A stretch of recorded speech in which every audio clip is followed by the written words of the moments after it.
Welcome all new subscribers. We have broken through 700. I think we are at 702. Nothing like a little controversy to juice up the numbers, I guess. Welcome back, everyone. Artist Journal, Friday, March 10th, 2023, broadcasting to the world from Berlin, Germany, where the snow has melted. My name is Adrian Pocobelli. Look at this fantastic work by Kota Nakazono. A wonderful, super cool work. I'm kind of back to the margins. It's the weirdest thing ever.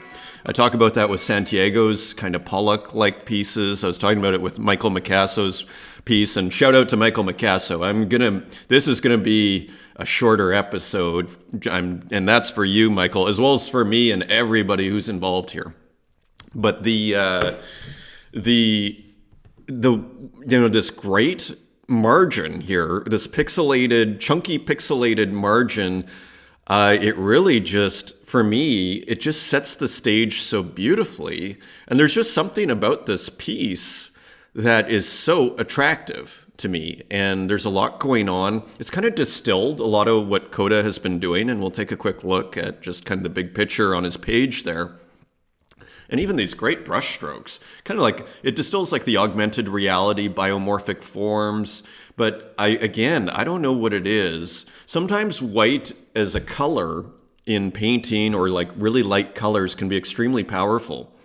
I was at the Michael Marjoris show here at KW Institute in Berlin about 2 months ago. Michael Marjoris, who a lot of you might know, and there was a video of his assistant who back in the 80s, and was saying Michael really likes light colors. He's mixing colors. He's like, Michael really likes light colors because he thinks they look better. And that's kind of what I think of when I see this really nice margin. I just feel like it's like a beautiful trading card or something. So anyways, very nice work. The market loves it. These sold for 2 Tezos each in like 2 minutes. So if you blinked, you missed it. Third channel picked up a few. Yeah, people knew. Sam Bankman-Fried picked up a couple. The account known as SBF. Anyway, and look, Lorna Mills goes in for 20 Tezos on secondary. So yeah, I mean, people love this work, and deservedly. There's just something about it. It just hits you, kind of like that work from Michael Micasso yesterday that we opened with. It just hits, and we can rationalize it all we want, and sometimes it just hits. So this is Kota Nakazono's other work. So we can just sort of see, and we've been tracking actually a lot of this evolution. It's over here too. This one's only available for 10. I mean, I don't think it hits quite like the colors here. Everything, the chemistry on this one is incredible. But here is another version of this. I didn't even see that. Probably a lot of people didn't see that. So anyways, it's just beautiful what Kota is doing, and it continues to really be interesting. And we're going to look at this piece here too. Continuum number 71, where you can almost see like the Photoshop canvas bleeding through at the bottom here. So again, just kind of conflating a lot of what I would call loosely, digitalia. And again, this great, we've seen that with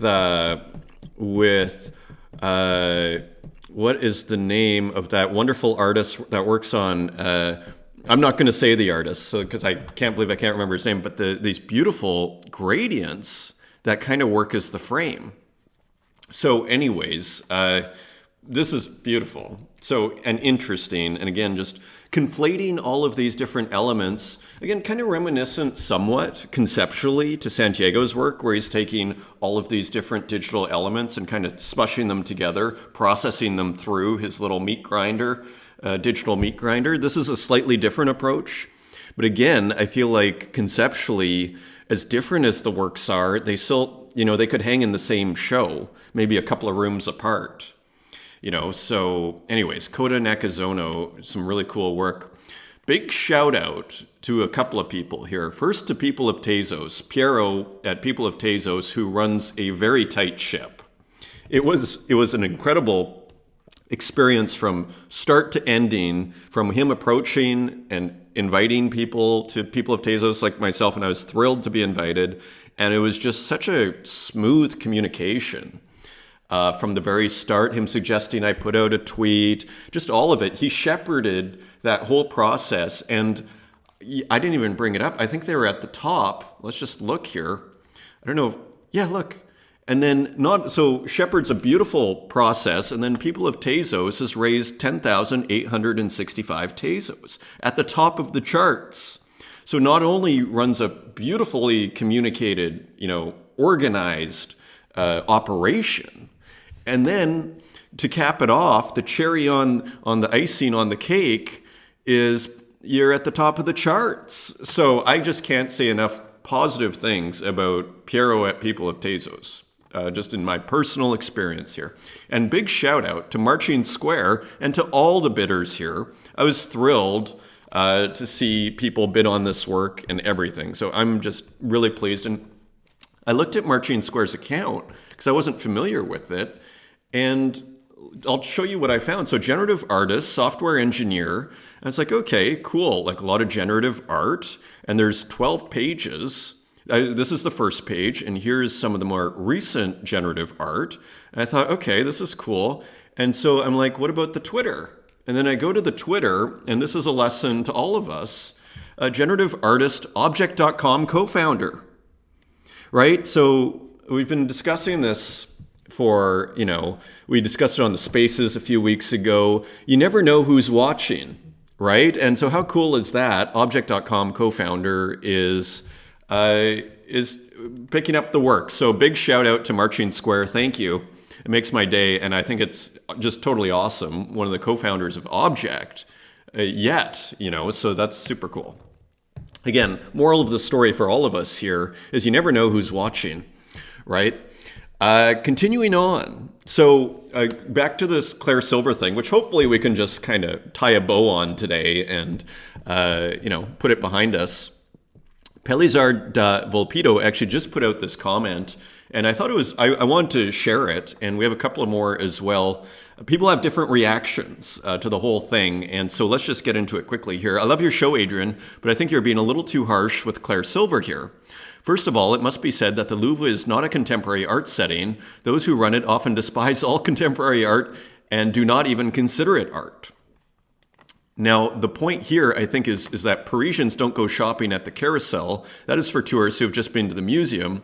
Now, if some of them are exposed to NFTs when they're still in quote-unquote art mode, can be considered a net positive for the sector, don't you think? Well, absolutely. I think it's great that there is a NFT show right outside the Louvre, as you go through and while they're still in art mode. Yeah, so again, and there's actually a couple of good comments. Like one person mentioned, and we'll look at that little excerpt there in the comments coming up. Let's not dunk on Claire Silver, and that is not the intention here. But yeah, I mean, to me, this is sort of avoiding the issue, though, which, we might not know that. We might know that the Louvre is not a contemporary setting, but the problem is a lot of people might not know that, and then it becomes like a miseducation of sorts, is one way of looking at it. So anyways, I appreciate the comment, though, and I'm really thrilled that you liked the show. And yeah, I don't want to dwell on the Claire Silver thing, but it was a pretty interesting conversation to be had, and because I think it speaks somewhat to the culture. And maybe it's just, at the end of the day, it's kind of all about shining a light on things. At least this is me from, my Platonist background. It's like, let's just discuss it, shed some light on it, and then move on. We don't need to dwell on it. People had other reactions, too. I thought Existentia a little harsh, and let's just read what people had to say. Not everybody, but just a couple of excerpts here. What a disaster for Claire. So this is what happens when you have a bunch of amateurs rallying around an artist not themselves familiar with the space. And this is what I wanted to highlight, though. She's a poverty to fame story, so I'm not dunking on her for not knowing the ways of fine art. And this is really, that is not the intention here. So I think it's kind of and it's nothing to dwell on, and I don't think anybody should be worried too much about it. It just is what it is, right? So I just like the spirit of this comment here. But the people around them often end up causing a PR disaster and make her a laughingstock. And yeah, this is the risks that you run.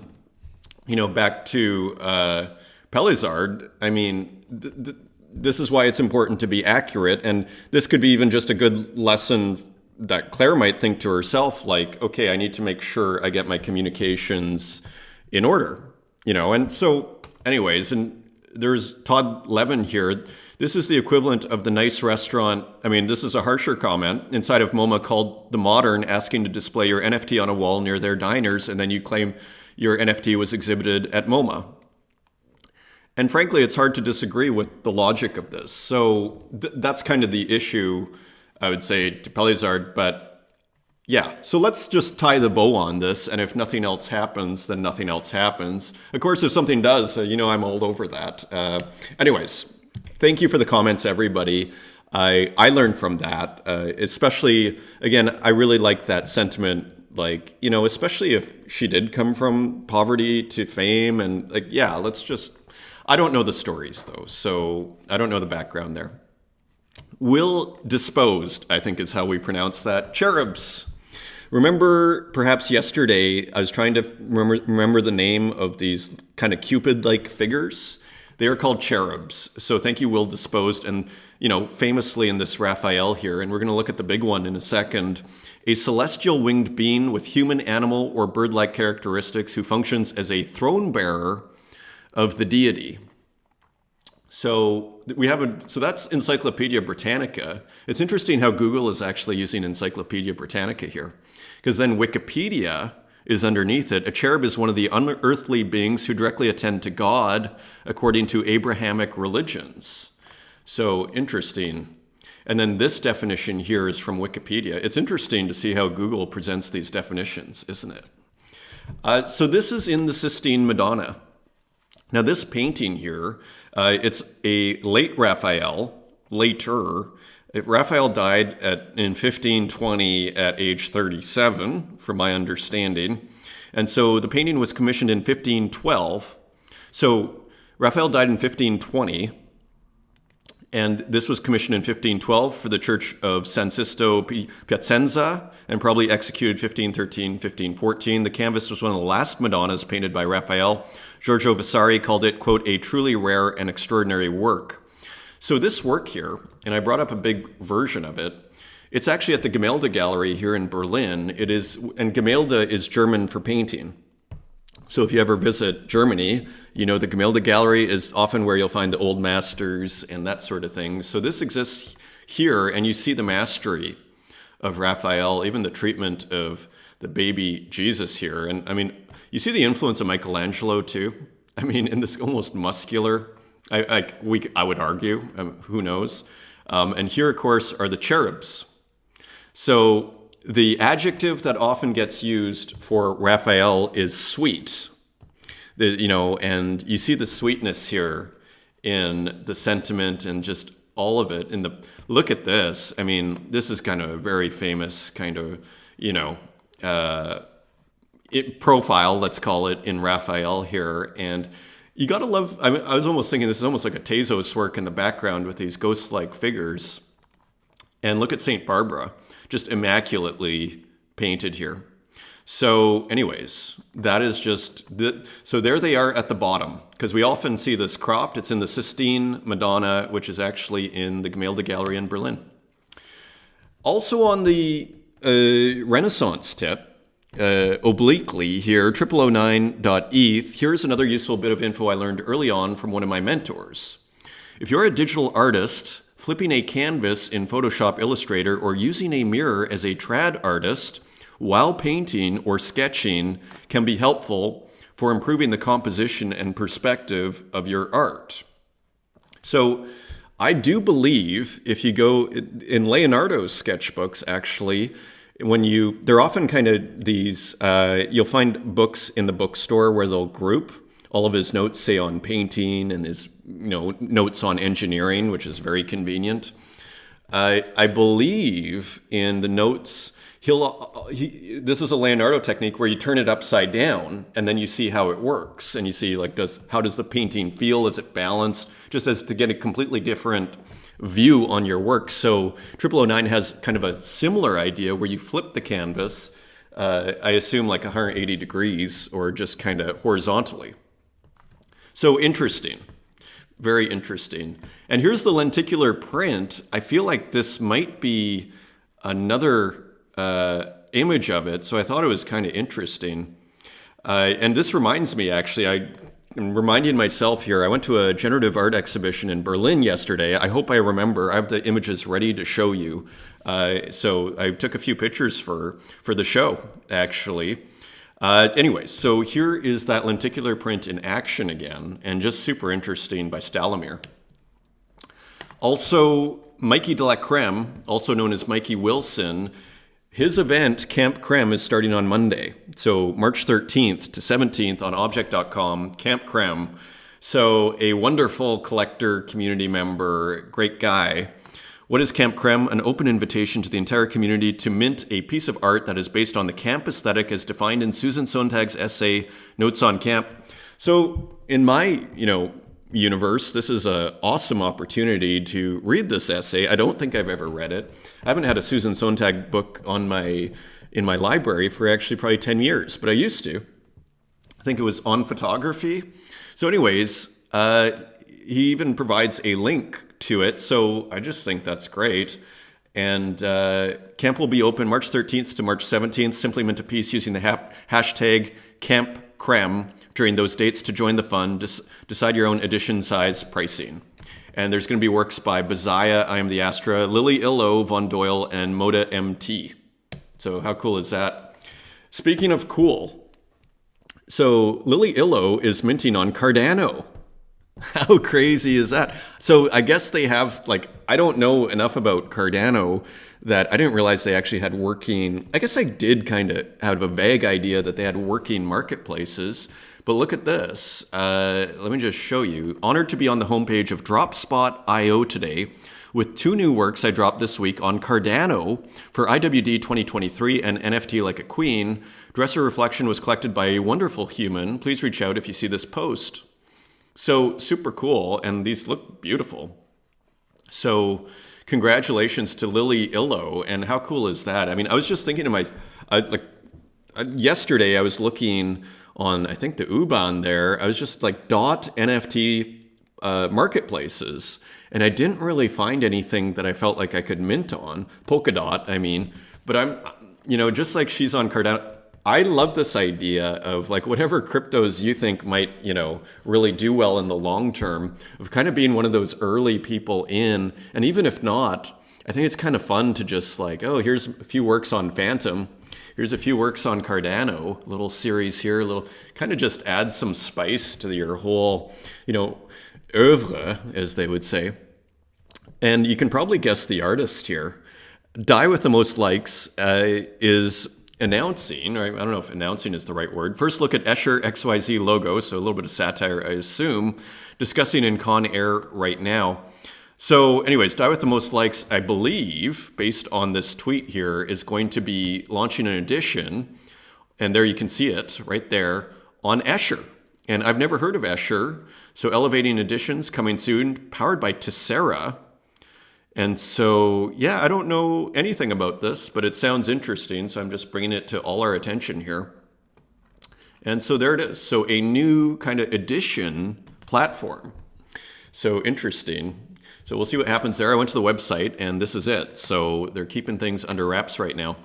I thought this was super interesting. So we looked at this work yesterday by Complex, and it had a lobster in it. And again, I just wanted to highlight the depth that goes in, because we might see an illustration of a lobster and just take it at that. But again, back to the depth of the artists in this scene, which I think is as deep as any other scene, contemporary art, for example. And to me, this is just more evidence.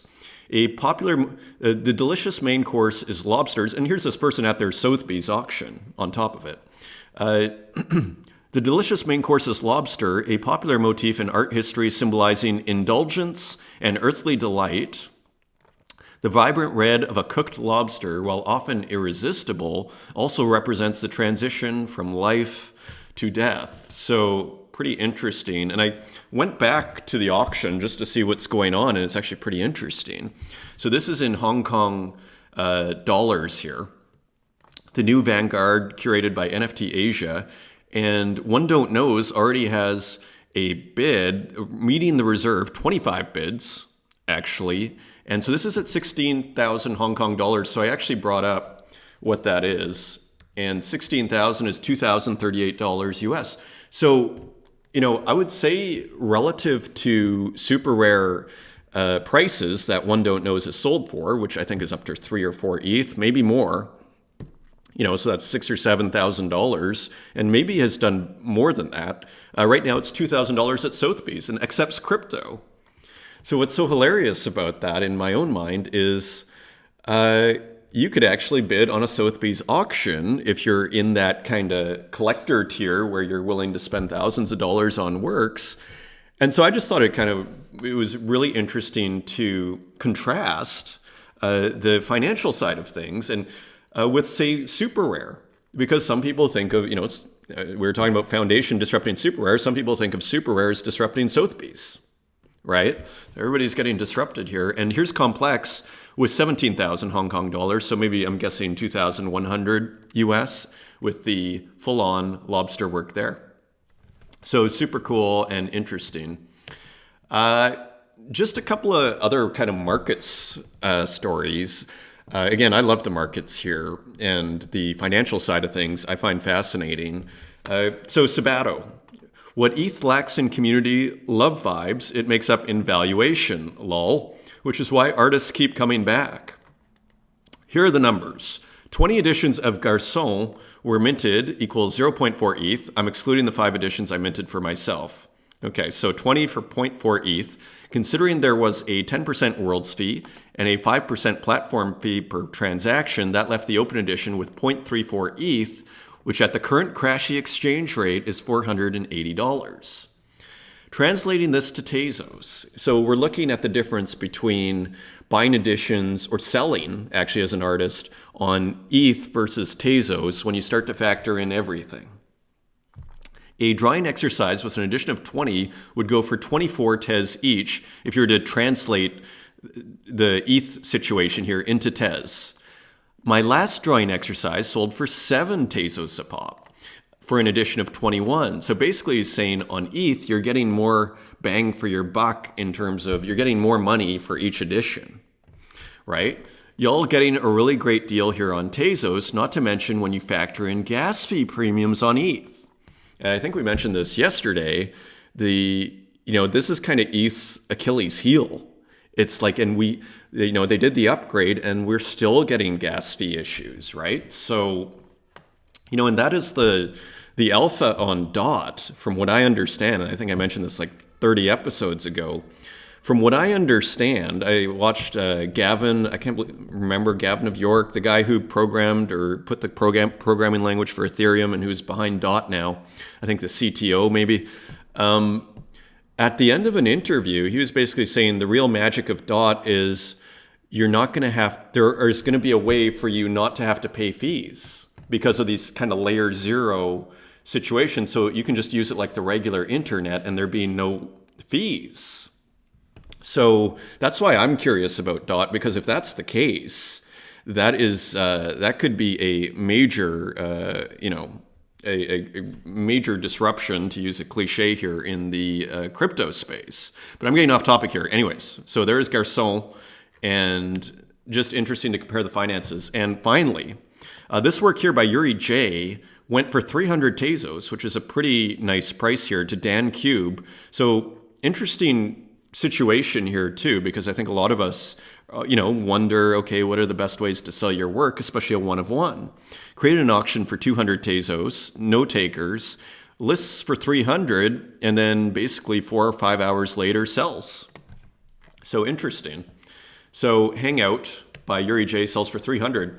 Somehow I missed this work. Rosatio, who I was looking at the details of these, the balloon dogs by Coons here, reference, and so we never looked at the full picture here. And yeah, so you have an egg going through it. So anyway, it's just another beautiful work by Rosatio. It is for half an ETH, reserve, and it's listed in lucid dreaming. I'm not sure if that's a world. We can quickly look. So just a cool work by Rosetto, minted a week ago. So yeah, this totally flew under the radar for me. But yeah, I love looking at Rosetto's work. And it's in a world. Here it is, Lucid Dreaming, curated by Crucifor. So here we go again, and this great work here. So some nice curation going on from Crucifor. Sold one. So a lot of excitement here with the worlds. And so continuing with the painting here, a really nice piece. I don't think I showed this, called Belladonna by Sumi Reusi.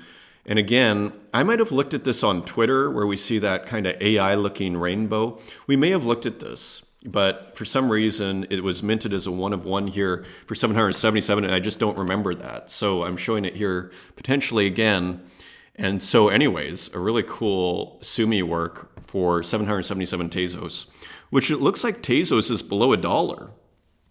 Isn't that crazy?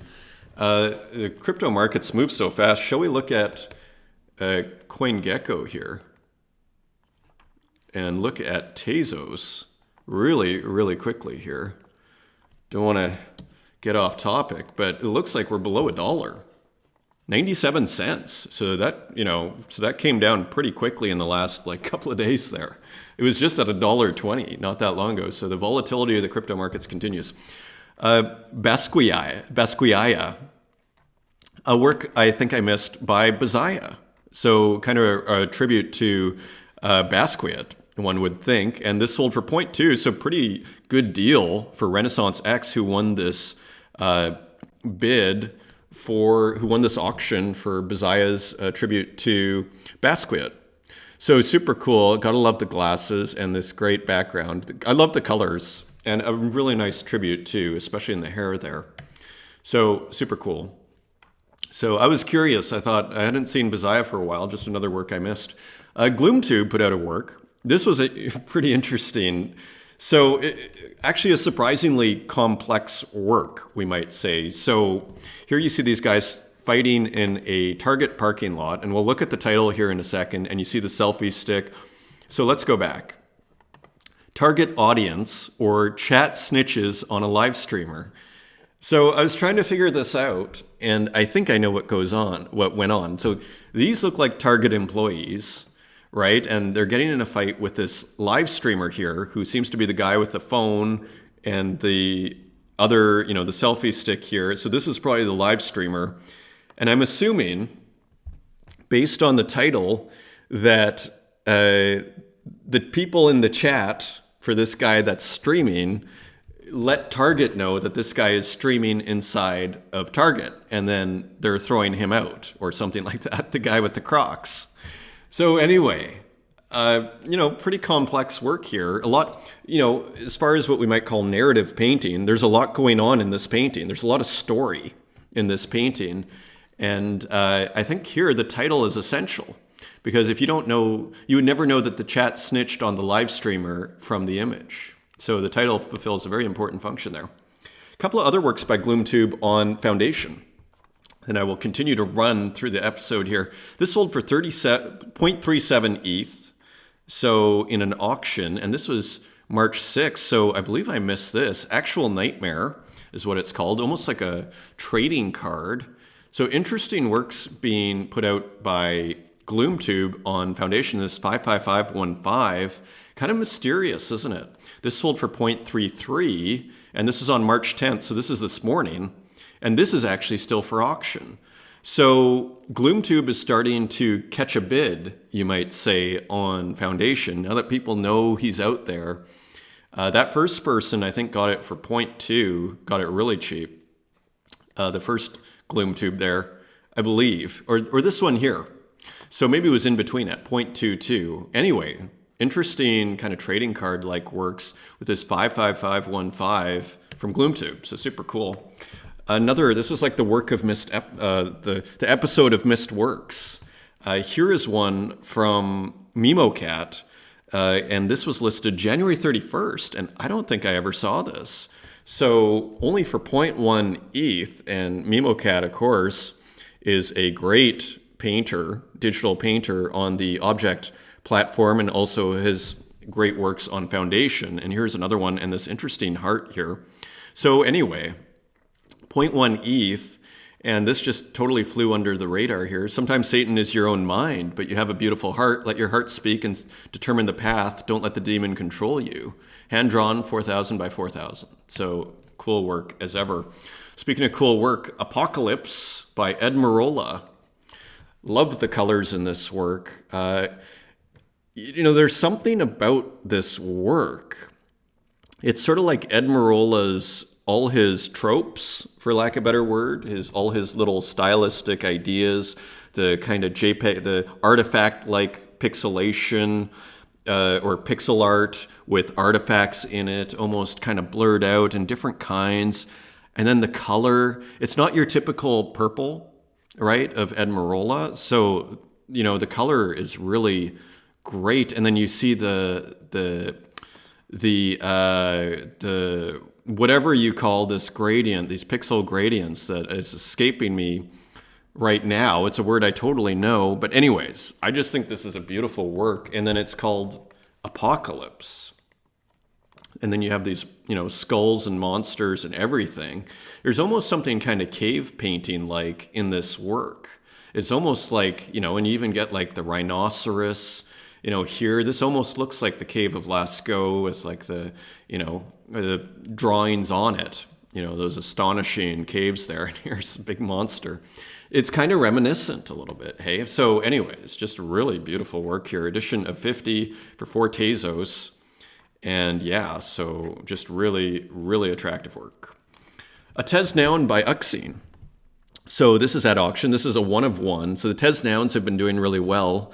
And so I guess they got an artist edition. And this time the artist is Uxine doing his trademark, laser-like thing coming out of the mouth, or drooling pixels, shall we say. A little bit there too. Anyways, cool Uxine work doing the Tez Nouns at auction for 500 Tezos. So pretty cool. I think we missed this one in the Tez vending machine when I was going through all of them, because I didn't recognize this one broken machine. This is an edition of 6, and with skulls in a vending machine here. So almost a reference to the Tez vending machine, and a little homunculi or small figure here. And interestingly, again, that kind of trademark leaking from the machine here into a pool around the Tez vending machine, which could be in a subway station in Berlin. One broken machine. More skulls. I thought this would pair well.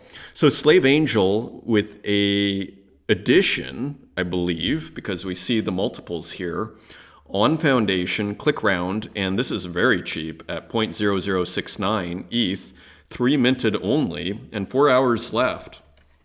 So if you're watching this, if you watch it right away after it's posted, you might be able to run and pick up one of these for very cheap. So that is cool. And a work by Sabato, open edition on ETH. So Sabato's putting out a lot of work in a lot of ways. I love it. I love when so much work is coming out from an artist that you can't even keep track. I think it's really fun. So it's like, where is this one? Open editions on ETH. Inherent Malice 2 Zombie Formalism, which we're discussing in a Spaces, is winding down tonight at midnight. Only 4 editions so far minted at 0.02 ETH. Made with Midjourney, Dpaint, and Photoshop. So kind of reminiscent of the video game work that we were looking at earlier this week. This work plays off of Walter Robinson's famous takedown of zombie formalism.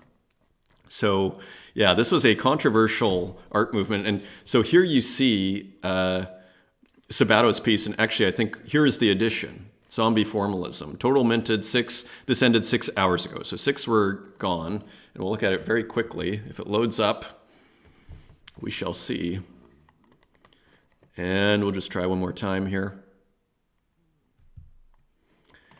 And this is special edition to go along with the Deepfake exhibition at Super Chief Gallery. Okay, so very cool. So here it is. Now witness the art movement of horror. So making fun of the name a little bit, making light of the name. And here's some stills probably again created with Midjourney, but then treated with Dpaint. So with deluxe paint. So very, very, very interesting here. So always interesting and fun from Sabato. I thought for those that haven't heard of this, and maybe it's a good refresher for those that have, so he was mentioning Walter Robinson actually in that description. In 2014, the artist and critic Walter Robinson coined the phrase zombie formalism to describe a new trend in abstract painting. Early career painters like Oscar Murillo, Lucian Smith, and Seth Price experienced a meteoric rise in the art market for their gestural abstract works. And so, yeah, so here on Artsy, so here's actually where that description came from. Their paintings were purchased from galleries, then quickly resold at auction for much higher sums. While the market for zombie formalism cooled around 2016, many of these artists continued to make waves. And so, anyways, so some of them have kind of cooled off, some have continued to do well. Here's Lucian Smith's made with a fire hydrant, a fire extinguisher. These are very kind of, and Parker Ito was another one. So anyways, just always good to ground ourselves in contemporary art and the tradition here. So here is another example of basically what's going on out there, because it's just full of ideas for us to feed off of. And look at this work by Santiago, which is super interesting. So maybe a rare animated work from Santiago, GIF made with many online free tools and free trials and with GIMP. And a remarkably small image for Santiago. And I remember Santiago, he's in Uruguay, as my girlfriend corrected me on the pronunciation. Santiago's in Uruguay and has often said that he really likes tools. He said in a space at one point, like GIMP, because they're free. He likes the free tools from just a conceptual point of view, which is pretty interesting take. Again, just showing what I would call sophistication here. Magnet choreography of brave proteins. So here is the work, interesting abstract work. I'm not sure if this might be an older work, but I thought, what the hey, let's just stick it in here. Continuum by Nicholas Sassoon, and I almost feel like maybe we looked at this like a month ago, but I saw it on Twitter and I thought, I just think it's an interesting work, and it's good to return and not just do everything new. And so anyways, kind of paired well with Santiago's work there too. Courtesy of Bright Opportunities, collecting and commissioning work by emerging artists in the Gen Art movement. And I will remember at the end of this episode to show you the pictures from last night, actually, that I took. I went to a little show of Gen Art. The Side Hustle. Here it is, made with graphics too. So Side Hustle with a new work, and I found this kind of edgy because got rid of all the color and just made it this kind of rough black and white work. And I thought it was just kind of a edgy, bold, interesting decision. Because the easy decision would be, of course you add color, and of course aesthetically, it's going to be easier to consume. But what I see here is Side Hustle challenging us, and I love that. That tells me, again, it's just ongoing theme of, it just shows to me the sophistication of this scene. Here we're being challenged. What I'd say would be the unsophisticated way of looking at this is like, where's the color? And I'm guilty of that sometimes. This is another interesting piece. This is by Bulls. Big shout out to Bulls, who we see on Twitter and leaving comments, retweeting the show. And here's just an interesting work, is The Sands of Time Bites, 3000 by 2000, based on Island of the Dead by Arnold Böcklin. And we're going to look at that, another historical work that we'll look at. So here is Bull's version of Island of the Dead. And Island of the Dead was a very beloved painting by the Surrealists. This is an edition of 3. Let me just look. Sold out for 3 Tezos, so almost free there. And so this is the work. So you can actually see the comparison here. And there are many different versions. So this, the Surrealists love this work. It's kind of, I would have guessed this is a romantic work, capital R romantic. And I almost feel like you could still categorize it as such. But the reality is this was made in 1880, and most Romanticism was 100 years earlier. Like I'd say at earliest 1780 to maybe 1830, at least from a literary perspective, with William Blake. There were 6 of these guys. Maybe I won't try and list them all. But all to say, and then ending with John Keats, maybe in like 1820, or 1830, who died super young, but an insanely good poet. So anyways, here is Island of the Dead. And again, the surrealist Max Ernst Breton would reference this painting as being just a great painting. And there are many versions that Arnold Böcklin made. So let's just look at a quick description. Is the best Isle of the Dead, in German, Die Toten Insel, the Dead Island, the Island of the Dead, is the best known painting of Swiss symbolist Arnold Böcklin. Prints were very popular in Central Europe in the early 20th century. Vladimir Nabokov observed in his 1936 novel Despair that they could be found in every Berlin home. So really just captures, it's just one of those works that has captured the imaginations of basically everyone. Böcklin produced several different versions of the painting between 1880 and 1901, which today are exhibited in Basel, New York City, Berlin, and Leipzig. Yeah, I believe that's in the Alte Nationalgalerie here in Berlin on Museum Island, Museum Insel. So a little bit of German today. So anyways, this is actually, and it's talking about the meaning, and this is interesting. Böcklin himself provided no public explanation as to the meaning of the painting, though he did describe it as a dream picture. It must produce such a stillness that one would be awed by a knock on the door. End quote. The title, which was conferred upon it by art dealer Fritz Gurlitt in 1883, was not specified by Böcklin, though it does derive from a phrase in an 1880 letter he sent to the painting's original commissioner. So anyways, you see all the different versions here, 5 versions, and I think they actually have the island maybe that was a possible inspiration here, and another one. So, I mean, pretty impressive, actually. Like, Wikipedia for art history is not too bad at all. And here is the painting. So anyways, don't want to get too deep in this, but this is just such a famous work, and Bowles is referencing it here. I thought, let's look at this work and know what we're all dealing with here. Continuing on, another work by Demon Ego, with this kind of different series here, with kind of very Giphy series, with a lot of almost web art type iconography, mouse cursors, whatnot.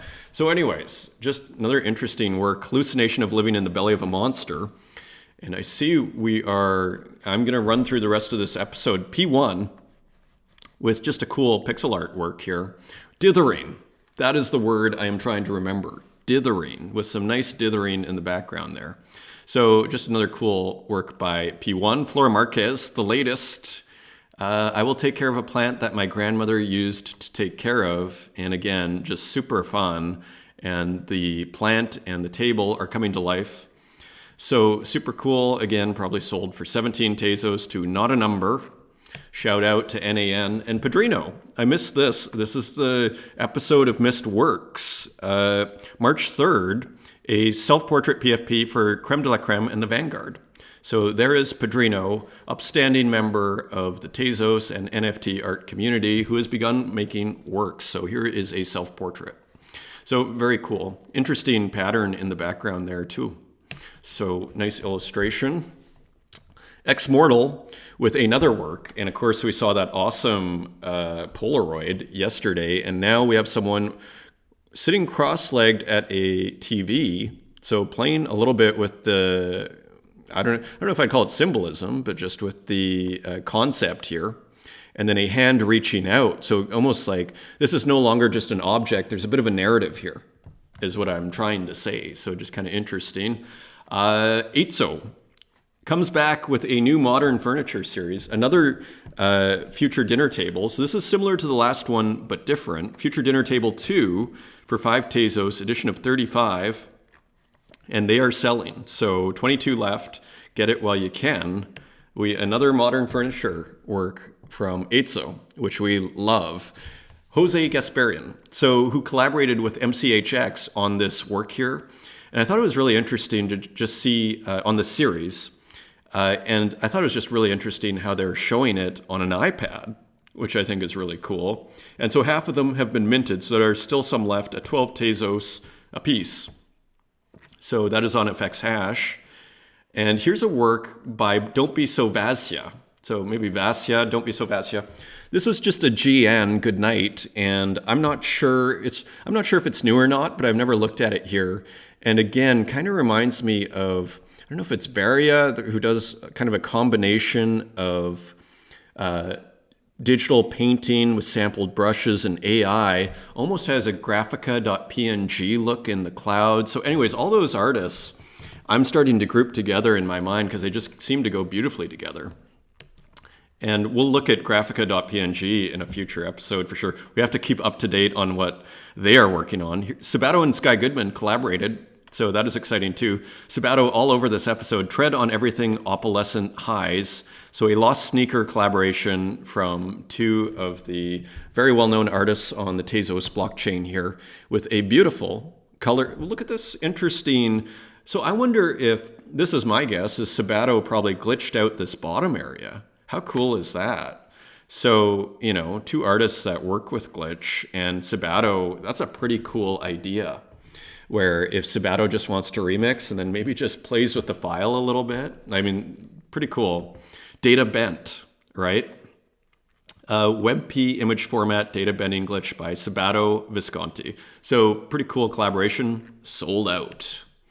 And a beautiful work by Images of the Week, continuing with this AI kind of collage series.